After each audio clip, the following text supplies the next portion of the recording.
Welcome to NDTV Auto. Ivan Espinosa is with us, and we are really excited to talk about their global plans and India plans. Thank you, Ivan, so much for talking to us. My first question to you is because there's so many things that have been going on about Renault-Nissan and Mitsubishi tie-up. We want to understand where does the tie-up stand right now? What is happening with Honda? Because first your conversations were on and then they were off. So we want an update. Where does Nissan stand right now globally? I thank you, Mugdha. Thank you for the time. A pleasure to be here with you. Nissan is going through a transformation phase, as we have announced recently. We have launched our Re-Nissan plan, which is basically helping us transform the company by fixing the cost structure that we have. Yeah, and the other leg of this plan is not only about cost, but it's also about how we go to market, how we have redefined our product strategy, and how we have redefined the markets that we are prioritizing and where we are going around, how we are going around these markets. And part of that is, of course, India, which is a key element in our strategy. And to be clear from the beginning, we are in India to stay. We have a long time relationship with the Indian market, and we're committed to them. And we have a very clear plan. Our road to resurgence in India is very clear, with a clear plan of product, with the capacity secured, and we have wonderful cars in the pipeline that will come on time and will be segment leading. So this is what it comes to India. And now, to your question about the partnerships, the relationship with Renault is very strong. And part of that is what we're doing actually in India. We are collaborating very deeply with our partner Renault, and we're also developing products, producing products in India, not only for India, but we will go from India to the world. We have a very ambitious plan of exporting from India, and this is where we stand with our partner Renault. Mitsubishi Alliance is also working very well. As part of our Re-Nissan program, also we announced several initiatives of what we're working with them, particularly centered around EVs and battery co-development, as well as commercial vehicle collaboration. And with Honda, we are exploring new intelligent vehicle technologies around software, around battery technology, and we keep working with them in several projects as we speak. So the relationship with the partners is the third pillar of Re-Nissan plan, and we are very actively chasing this one. Yeah. You know, Ivan, we have been hearing this, that India is a very important market. And when the ARC plan was announced, then too, India was mentioned specifically. But my question is, if India is so important, then what was the reason for you to sell stake in the manufacturing plant to your partner, Renault? It was simply a rebalancing on our share structure, but the priority of India hasn't changed. We have, as I said, a very good relationship with our partner Renault. We have secured the product pipeline, and we have capacity that we have agreed with Renault. So we are in India for India to stay in the future with us, and we are committed and sure that we will be delivering exciting cars to the Indian consumers. Ivan, I want to ask you this a little bit, maybe bluntly. See, from where we stand, when we see Nissan in India, first of all, your product portfolio is limited, to say the least. And it has been like that now for not 1 year, it's many years now that it has been like that. Then the products that you are bringing in, your partner Renault is also working on the same kind of projects. So how do Indian customers believe in your identity? What does Nissan stand for in India? If a person is in the market, maybe even when you launch your new products, right now you have only one product, but when you launch new product, then too, they have the same option with your partner. So where does Nissan stand? What is it that Nissan brings to the table? Yeah, well, we will very quickly move from a 1 or 2 product company to a 5 product company in India. And these products, as I said, will be segment leading. These are products that were designed by Nissan designers and worked upon with the planning team in Japan. So these products are delivering what Nissan stands for. Of course, there's a partnership that we are working with Renault. Products are engineered together in the R&D BCI center. So these are products that are co-engineered in the center and produced in RNA IPL. So it's a fruit of the alliance, and it's, I think, a very good symbol of how we can collaborate within the alliance to provide value to our customers while we protect our identity. Good example is Magnite. So Magnite is also a fruit of the alliance, and it's a car that is full of its own identity, and it's a very successful product that describes very well the attributes of Nissan, because we take a lot of care on making sure that the Nissan attributes are protected in every single product that Nissan does. Either it's engineered in Nissan or it's engineered together with a partner, like it's the case of the products that we will be launching in India in the near future. You know, you spoke about how you want India to be your export hub as well. Wouldn't it have been a little bit better if you had a little bit more stake in the manufacturing plant? And what is the current structure of your arrangement with Renault for manufacturing? Yeah, I think the shareholding arrangement doesn't change what Nissan can deliver in the market.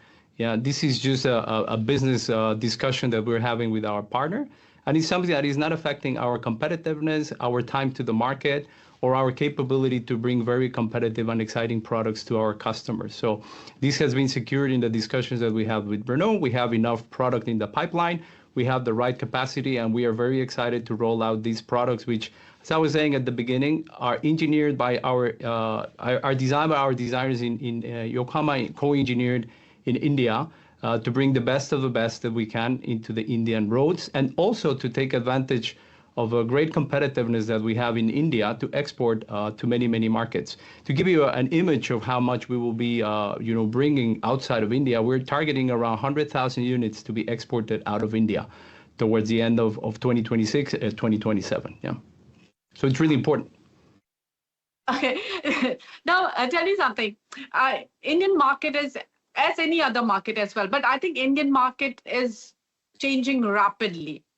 We see companies now bringing their facelifts much sooner because customers demand that. With the current structure, as we understand, I think Indian calls are mostly routed through Europe. So how nimble are you to change your plans or adjust to customer demands in India? Actually, very nimble, because it's a beauty that we have the engineering center there and the factory as well. So we are very reactive. We can move very quickly, and the fact that we have two companies, two partners working behind, it's adding to this. Because if we identify something that has to be updated, we can leverage on each other and bring these solutions quicker in a more organized and quick fashion with cost competitiveness to deliver a great car to our customers. So it's really a good setup that we have. So from the outside, it might be seen like the relationship is weakening, but it cannot be more far from this. Yeah, the reality is we have a very close relationship with our partner Renault, and we are very happy and excited to bring these cars to our Indian customers and also use the Indian competencies and capabilities to bring the products outside of India. You know, I'm gonna say something here. You said that you're very nimble, but the history doesn't show that. Magnite has been in the market for some time now. Yeah, there have been some facelifts, some updates on the Magnite, but the product launches themselves have taken way too long. So much so that customers have almost forgotten Nissan. There's just one product, only one segment, and there too, your positioning is on the value side with Magnite. How are you going to attract Indian customer where it's just not about value, but about Nissan's products, and products take center stage and not the cost that they come at? You know, there's this saying that there is nothing a great product cannot solve. And in the next 18 to 24 months, we will have 3 new cars, very well centered for the Indian market. We will be having an MPV, and right after that, we will have a C-segment SUV 5-seater. And after that, a 7-seater SUV, which will be, as I said, segment-leading cars. And the proof of that is that it will not only be sold in India, but it's going to major markets around the world, leveraging, again, on the technology and the quality of what can be built in India. Okay, now let's talk about one of these products is EV as well, as we understand. Well, these vehicles that I was referring to are not EVs. These vehicles are coming before that, and of course, we are revisiting our portfolio for the long term to see how we bring some exciting electrified vehicles to the Indian market later on. So are you planning to get India-specific EV, or because you have EV products in your portfolio, that's something that you're planning to bring? Now we're analyzing options. As in our lives as a OEM and vehicle manufacturers, we need to look at different alternative scenarios. And of course, as you said, we have very good products already in the global portfolio, but we could be exploring also what we could be doing with the partners in India or by ourselves as well. So we have several options that we could explore and consider. So now you're saying that next 1.5 to 2 years is going to be very exciting for Nissan. You have 3 new products coming up. How are you preparing for these launches in terms of strengthening your dealer network, in terms of strengthening your service network? What is your plan in terms of even making Nissan a more prominent name in the Indian market? Right. Well, we have very loyal partners, and this is something that we are very grateful for because they've been very patient, as you said, with us. It's been some years of product draw, and that we are now changing. And I think we have very competent partners. We will be dedicated to training them and giving them all the resources that are necessary to launch these products properly and to have a great customer service and customer satisfaction, which is one of the unique things that Nissan is very strong at in the Indian market. Yeah, so we will keep protecting this and build on that strength that we have by adding now the new vehicles in the portfolio. And as I said, ensuring that our partners have the right resources, the right support and training so that these vehicles are a complete success. What is your investment plan in India? How much are you investing in India? Well, we have already invested over 700 million euro in these vehicles that I was just talking about. So the commitment, as you can easily see, is very big. So we are committed to India, and the investment proves what we're saying. So we are really walking the talk, as we say. Okay, and in this. When you sold the manufacturing, and you sold your stake in manufacturing plant to Renault, has there been a financial transaction around it? Well, part of a deal we announced before, and part of the deal, it was a combined deal of several things that we discussed with Renault. Shareholding was one of them. We have back then agreed to make some investment in Ampere, which we decided not to do or agreed with Renault not to do. And rather, we are using that investment to fuel product in both sides. So rather than putting the money into the cross-shareholding, we decided to activate both companies' development teams by using these resources to build more value for both companies. Okay. Now, in your strategy for India, now these products you've already decided, we have heard about them several times, but going ahead from here, what is your powertrain strategy? You said that you are evaluating EVs. Is hybrid also something that you would consider for India? Well, we are observing the market trends, and of course, there are several options, as I was saying before. Hybrid is one of the things that we are observing very closely, together with potentially battery electric vehicles. Yeah, so we're looking at both.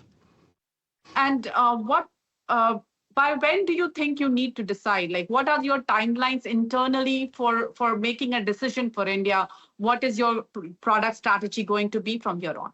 Yeah, well, for the moment, our focus is to launch these 3 cars that I just mentioned to you. This is the focus that we have now, making sure we reinvigorate and revitalize our partners, our dealers, make sure we have a sustainable restart and reborn of a Nissan brand in India.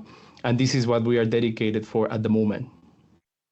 Going back to your dealership network, do you think with the 3 products that you are coming up with, the current dealership network suffices, or are you planning to expand it? What is it that your strategy there? Yeah, for the moment, I'm not aware of any plans to change the network. As I said, the focus is to launch with the vehicles that we have, utilize the partner base that we have, which, as I said, is very loyal and has been with the Nissan brand for long. And it's time for us to bring them the right product so that they can make a good sustainable future. With these three new products, what is the market size that what is the market share that you would like to have? I'm not saying what would you get, but what would you like to have? I don't have the market share in mind, but the image of volume that we are seeing with the three new cars is to get around 100,000 units in total. Yeah, so when you look at the numbers, it's around 100,000 units for India and 100,000 units to be exported out of India. So these are the high-level targets that we are considering for the moment. Okay, now let's talk about your EV strategy. Nissan has talked about solid-state batteries for a long time, and there is a timeline that you had said. But does Nissan is still continuing with those timelines, 2028, and what's happening on that? Yeah, we continue with the targets that we have announced. We keep working on our all-solid-state battery because we do believe this is a game changer. That will really change the way EVs are built, with the density that these batteries can have, and the size, because of having more density, energy density, the size of the batteries are much more compact and lightweight. So the way you can create a car really changes. Also, the speed of charging is a real difference, as well as the way you engineer and develop the car. So it can really change the acceptance and the acceleration of the battery EVs, and that's why we are continuing to invest actively on the development of this technology. All these geopolitical tensions brewing across the world, how is that impacting business? Of course, there are many unfortunate wars happening right now, but besides that, there is also an imbalance on the trade side where different countries are coming up with different restrictions. For example, China had a rare earth magnet restriction. How is that impacting business? Yeah, well, it's making our lives as OEMs a bit more complicated, as you highlighted. The beauty of Nissan is that we are a very global company. Our footprint is pretty wide. So we have operations in most major regions and markets across the globe. And this allows for flexibility. The other thing that helps is having partners, yeah? So we can work together with partners that, in the case we have a specific regional constraint, we can work together with partners to build scale together, like the case of what we're working on with Renault in India. This is a very good example of how you can leverage together with a partner to make very good competitive product and building scale together. So this is the other beauty of what Nissan has. So we have this wide coverage around the world, and we have a very reliable network of partners that we can work on together to make very competitive and exciting products. So this is a way of us coping with these regional geopolitical tensions that exist in the world today. Ivan, I know you took over Nissan some time back, and you have now seen Nissan in its global form. Nissan has one name which has been in the market for a long time, was always a haloed brand, known for reliability. But now in this fast-changing world, what do you think? Because we have lost very little time left. So what do you think are your key challenges, and where do you see opportunities that are going to propel Nissan? And what is it? What will Nissan look like, say, 5 years down the line? Well, in the short term, the challenges, as I was just mentioning at the beginning, is to execute our Re-Nissan plan. We need to bring the company back to its right footing. And once we have this stability, we will be able of sprinting forward. And the beauty, as I was saying, of Nissan, you were asking about the strengths. One is our worldwide footprint and the coverage that we have, which allows us to pivot and move around the different geographies to have a stable business operations around the world in an efficient manner. So this is what we will be working on. Then, as for the future, the beauty of Nissan, as you said, is we have a lot of innovation. We have a lot of technology. And this company, our company, is very, very capable in terms of engineering and technology. So we will keep investing on this. You mentioned about solid-state battery, but this is just one piece. Our company is very, very strong when it comes to autonomous drive technology when it comes to software and connectivity, and of course, electric vehicles, which is part of what you were asking. So we will very much actively keep investing on these areas because this is the future of the automotive industry. And I would love to see Nissan becoming the top player, the top Japanese player in terms of the intelligent vehicle. Yeah, this is for me the future of the industry, and this is where I want to bring Nissan forward. All right, Ivan. Thank you so much for joining us today and taking time out to speak to us. Thanks a lot. Thank you. Thank you for your time.